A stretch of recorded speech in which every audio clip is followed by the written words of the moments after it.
The only car I've driven to me that gives you that same type of feeling would be a 911 GT3.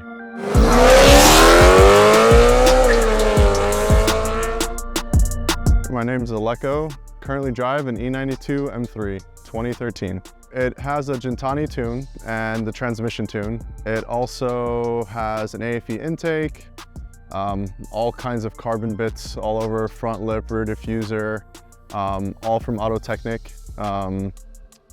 I have a carbon fiber steering wheel. It has an auto power roll cage with a 6-point harness, a Recaro SPG XL seat, Active AutoWorks test pipes, an X pipe, and then I have a Valvetronic rear section, KW suspension, T37 SL wheels. The headlights are upgraded, Cybon carbon CSL trunk. I've kind of done everything that I've ever wanted to do to the car. When I used to track the car, I had Stop Tech brakes on it, and then I took those off because I don't really track the car anymore. I just take it to shows now. I mean, biggest thing of late, I took the Midnight Purple wrap off and returned it back to factory paint. Other than that, there's nothing, yeah, just driving it and enjoying it as much as I can. My dad was really big into rallying, and he did a lot of Group B rally stuff in Europe. He had an old Audi Quattro S1 for a very short period when I was a kid. So I didn't really know what it was, but he used to take me to car shows all the time, and it was always a surprise. We would drive and I'll roll up and I'll be like, oh Dad, Ferrari, Porsche, BMW, M3, this, that. They roll up, then I realized we're going to a car show. And yeah, so ever from that point forward, always been into cars. You hear all the time that, you know, BMWs are so expensive to keep up with. Yes, you're buying a, you know, performance luxury car, so everything is a little bit more expensive, but in the end, I mean, if you budget for it and, you know, you do all your maintenance that you should do, I mean, honestly, it's never left me stranded. I've never had any issues with the car. I do my oil changes every 5,000 miles. I do everything that I need to do. Never had any issues. First time I heard about UroTuning, I just moved to Bradenton, and one of my friends is like, hey, there's this huge Euro car show going on. It's coming up next weekend.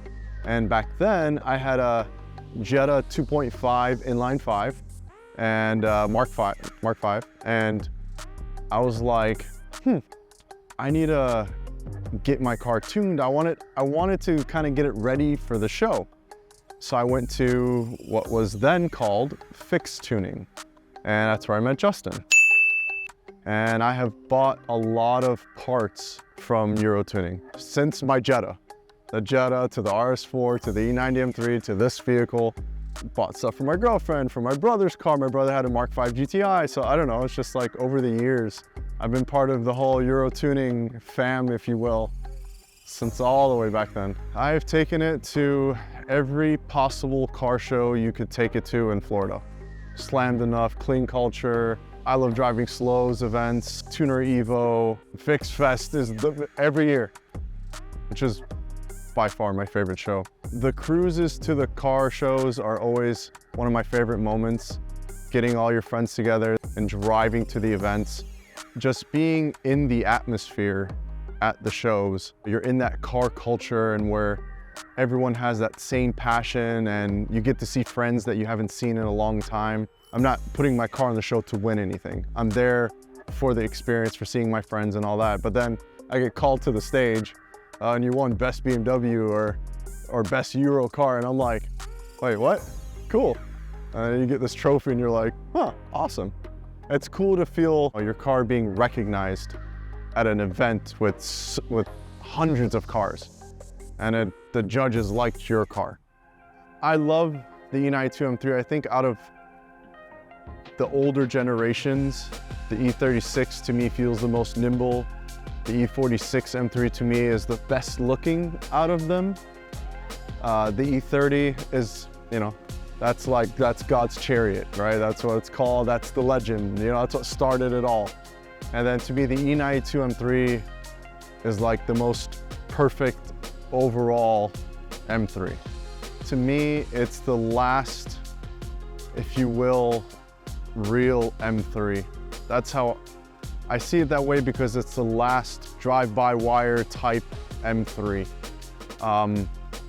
All the newer cars, yes, they are so much better and technologically advanced, but to me, that is the last of the raw M3s. I guess I'm more of a purist at heart, if you will. The only car I've driven, to me, that gives you that same type of feeling would be a 911 GT3. How well the vehicle does for having such, I guess, lower amount of horsepower. So factory 414 horsepower. After my tune and everything, it makes close to 400 wheel, right? So anytime I've, gone up against other vehicles that have 500 horsepower, 600 horsepower, it's hung with them really well. And then around corners, I just pull away. Like, I don't know, it amazes me for having such a little 4-liter V8 compared to other V8s out there. It does so well. I've gone to Sebring a few times. That track is a full professional track. So I was a beginner. Like, I didn't know anything about tracking. I actually work for BMW, I work in sales, and at the time, I did a little bit of tracking with BMW at the track in South Carolina, at the thermal track, and from there I got hooked, and I was like, well, I have an M3, let me go to the track. Took it to Sebring. I went with Chin Motorsports, and I had an instructor. They taught me, what I needed to know, and as I got better and better, I was able to start going without an instructor. It was a lot to learn. I was very heavy-footed on the throttle, then heavy on the brakes. I was going through a lot of pads, a lot of tires. But as you get more and more accustomed to tracking and you learn more and more, you start spending less money on, fixing things and wearing out, the different items that you wear out at the track. The more and more you go. When the firm opened up, that's a much smaller, more technical track, and went out there with a bunch of friends and we rented the whole track out ourselves. So it was just us on the track. So it was a lot of fun. I recommend to go try the firm out first before you go to a full professional track like Sebring.